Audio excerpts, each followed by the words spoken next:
Hello student, आप कैसे हैं? हिंदी क्लासेस में आपका स्वागत है। आज जो मैं पाठ पढ़ाने जा रहा हूँ उस पाठ का नाम नेताजी का चश्मा है। इसको स्वयं प्रकाश जी ने लिखा है।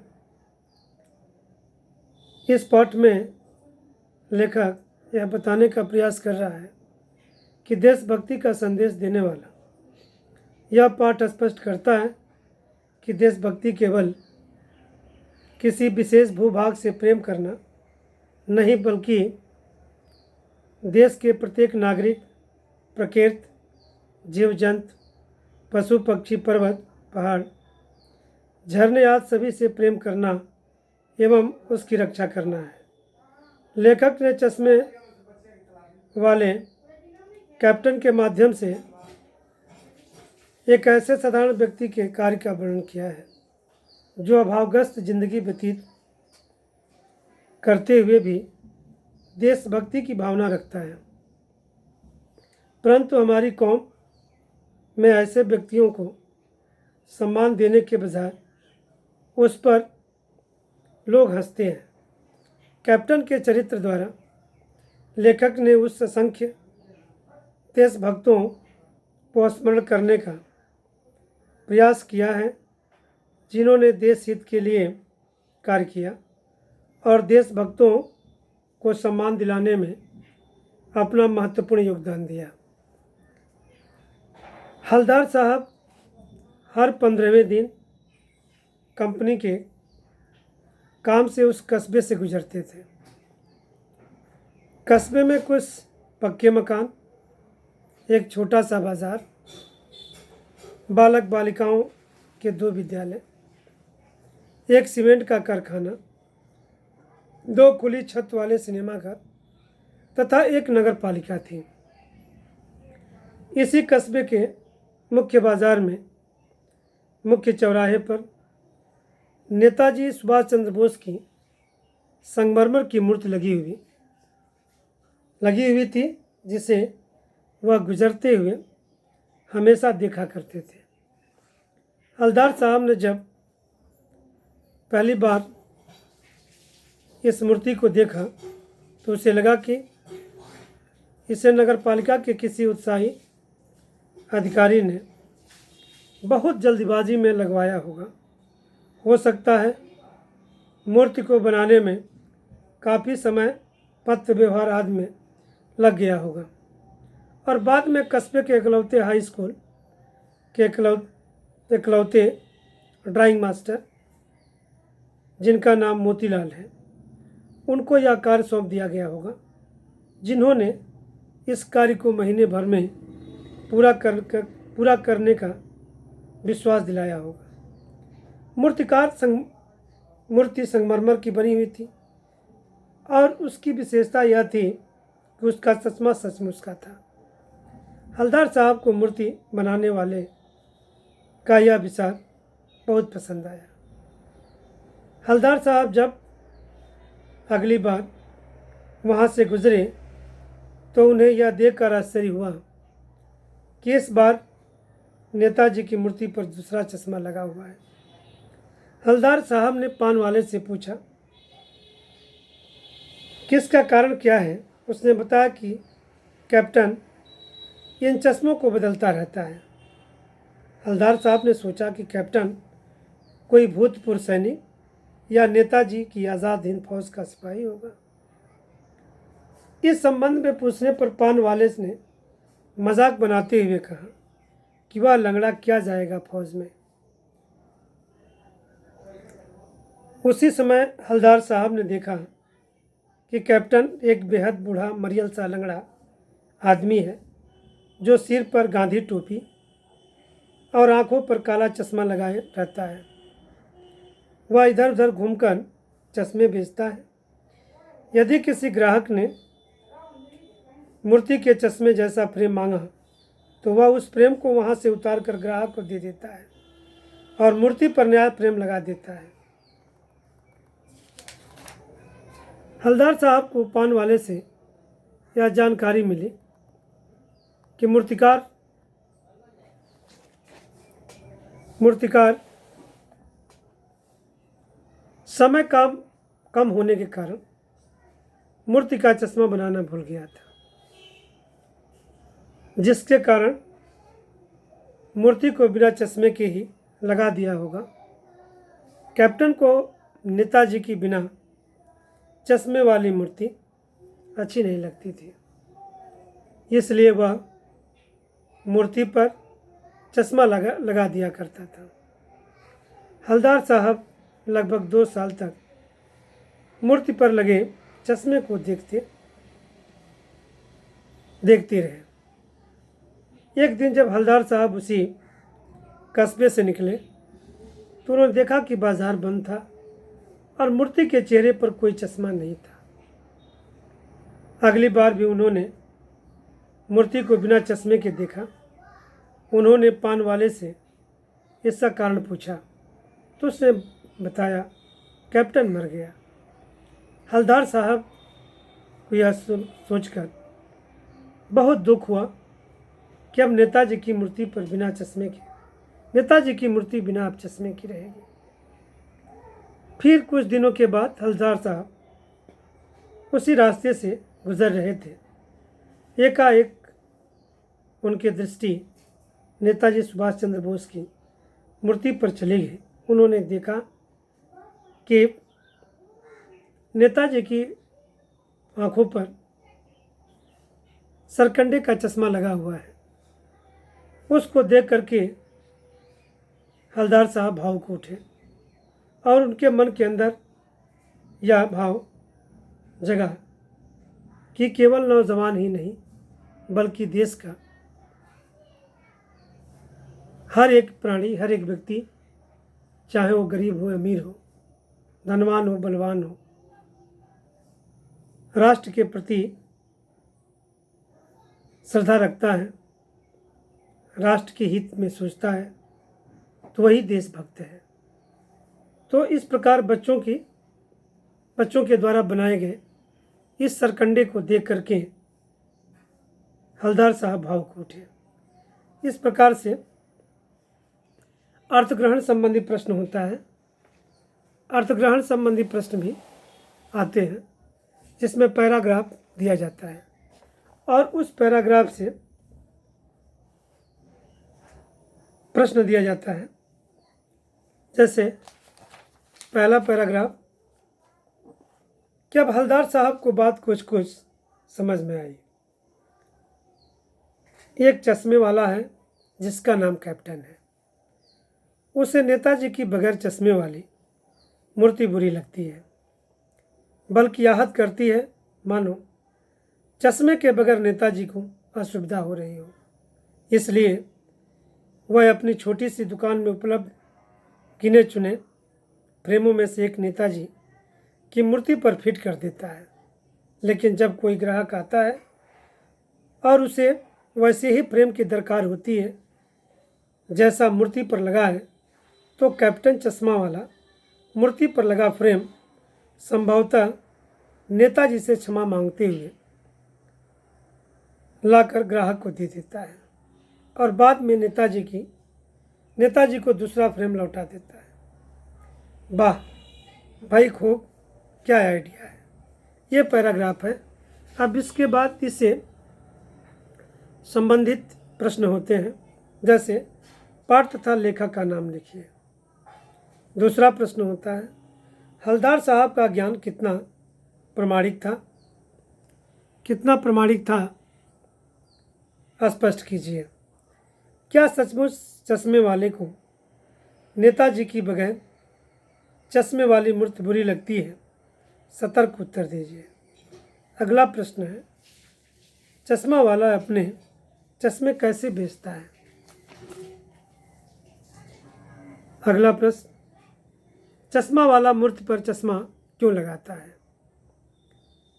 तो इस प्रकार से बहुत सारे प्रश्न बनते हैं। पहले प्रश्न का उत्तर होगा पाठ का नाम नेताजी का चश्मा और लेखक का नाम स्वयं प्रकाश। दूसरा प्रश्न है हवलदार का ज्ञान अनुमान पर आधारित है। वह स्वयं भावुक देशभक्त है इसलिए वह चश्मे वाले के बारे में भी उसकी देशभक्ति की कल्पना करता है। संभवतः शब्द स्वयं बनता है और बताता है। हलदार की सारी बातें कल्पना और भावना पर आधारित है। अगला प्रश्न है, हलदार की भावुक कल्पना है कि चश्मे वाले को नेताजी की बगैर चश्मे वाली मूर्ति बुरी लगती है। हालांकि यह हलदार का अनुमान है, परंतु सही है। चश्मा वाला आम फक्कड़ मनुष्य है। लोगों ने उसका नाम कैप्टन रखा हुआ है। लोग उसे प्रेम से कैप्टन कहते हैं। यह नाम उसकी बातों, भावनाओं और व्यवहार के कारण ही रखा गया होगा। पान वाला उसे पागल कहता है। आम लोग देशभक्तों को पागल कहते ही हैं। इन सब बातों से लगता है कि चश्मे वाले के मन में यही भावना रही होगी। अगला प्रश्न है, चश्मे वाला फेरी लगाकर चश्मे बेचता है। उसके एक हाथ में एक छोटी संदूकची होती है, तथा दूसरे हाथ में बांस पर लटके चश्मे होते हैं। जब तक हलदार उसके बारे में जानता नहीं, वह कल्पना करता है कि ज़रूर उसकी कोई छोटी सी दुकान होगी। अगला प्रश्न, चश्मे वाला मूर्ति पर चश्मा क्यों लगाता है? चश्मा वाला मूर्ति पर चश्मा इसलिए लगाता है क्योंकि उसके मन में सुभाष चंद्र बोस के प्रति श्रद्धा है। वह उनकी मूर्ति को बिना चश्मे नहीं देख सकता। उसे बुरा लगता है, दिल पर चोट लगती है, इसलिए वह उसकी आंखों पर अपनी ओर से एक चश्मा फिट कर देता है। इस प्रकार से एक पैराग्राफ का ये प्रश्न उत्तर है। फिर दूसरा पैराग्राफ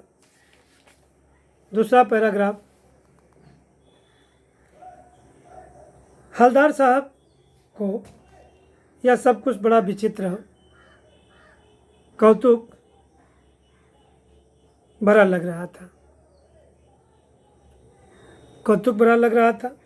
इन्हीं ख्यालों में खोए पान के पैसे चुकाकर चश्मे वाले की देशभक्ति के समक्ष नतमस्तक होते हुए वह जीप की तरफ चले, फिर रुके, पीछे मुड़े और पान वाले के पास जाकर पूछा, क्या कैप्टन चश्मा वाला नेताजी का साथी है या आज़ाद हिंद फौज का भूतपूर्व सिपाही? पान वाला नया पान खा रहा था।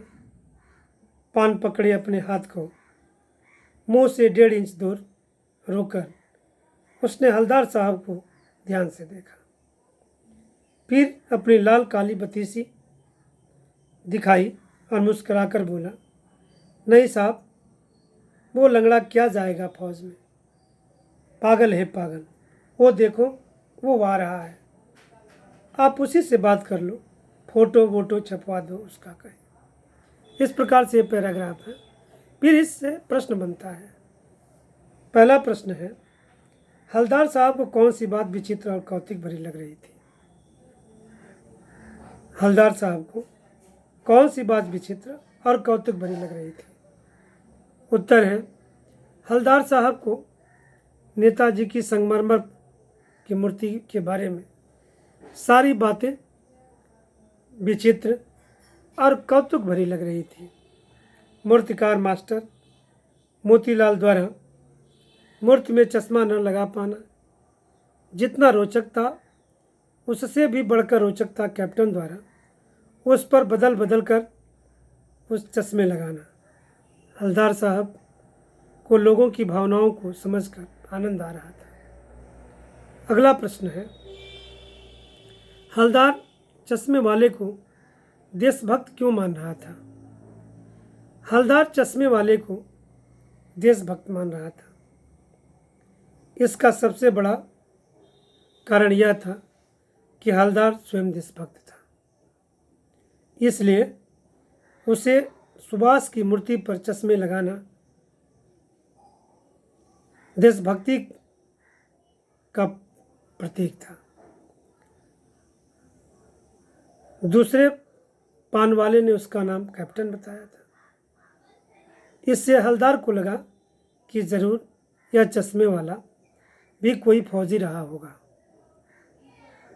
अगला प्रश्न है, हवलदार ने पान वाले से क्या पूछा और क्यों पूछा? हवलदार ने पान वाले से पूछा कि यह चश्मे वाला क्या कभी फौजी रहा है या सुभाष चंद्र बोस का साथी रहा है? उसने यह सवाल इसलिए पूछा क्योंकि उसे इस विचित्र आदमी के बारे में जानने की उत्सुकता थी। वह ऐसे विशेष आदमी के बारे में जानना चाहता था। अगला प्रश्न है, पान वाले ने चश्मे वाले को फौजी कहने पर क्या उत्तर दिया?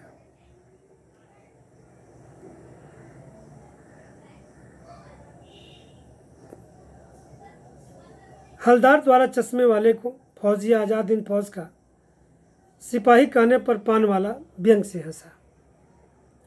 उसने मजाक उड़ाते हुए कहा कि वह तो लंगड़ा और पागल है, वह क्या जाएगा फौज में। अगला प्रश्न है, पान वाला किस लिए हंस पड़ा?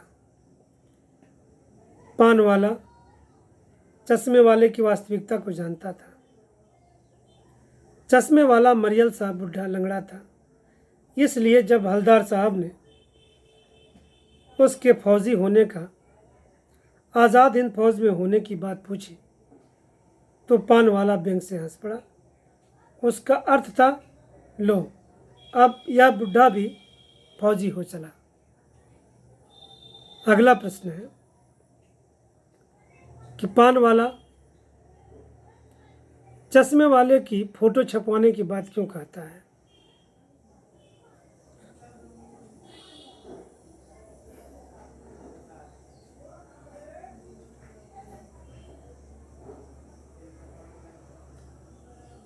पान वाला चश्मे वाले को देशभक्त नहीं मानता।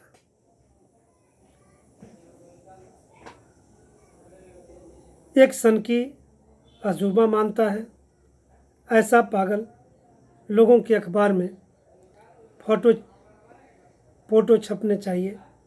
इस सुझाव में व्यंग है, कटाक्ष है। पान वाले और हवलदार की सोच का अंतर स्पष्ट कीजिए। दोनों के बीच क्या अंतर है, उस अंतर को स्पष्ट करना है। पान वाले और हवलदार की सोच में जमीन आसमान का अंतर है। पान वाला नकारात्मक सोच का व्यक्ति है, जबकि हवलदार सकारात्मक सोच का व्यक्ति है। पान वाला चश्मे वाले की गरीबी, फटेहाली, बुढ़ापा और उसकी बुरी स्थिति पर कटाक्ष करता है, जबकि हवलदार साहब चश्मे वाले को एक देशभक्त महान व्यक्ति मानते हैं। दोनों के सोच में अलग अलग विचारधाराएं हैं। एक सनकी मांगता है, एक देशभक्त मानता है। इस प्रकार लोग देशभक्तों पर मजाक उड़ाते हैं। इस प्रकार से यह 2 पैराग्राफ था जिसमें अर्थग्रहण संबंधी प्रश्न थे। कल जो है इसका शेष भाग पाठ्य पुस्तक से प्रश्न उत्तर कल उसका लिखित कार्य कराएंगे। धन्यवाद।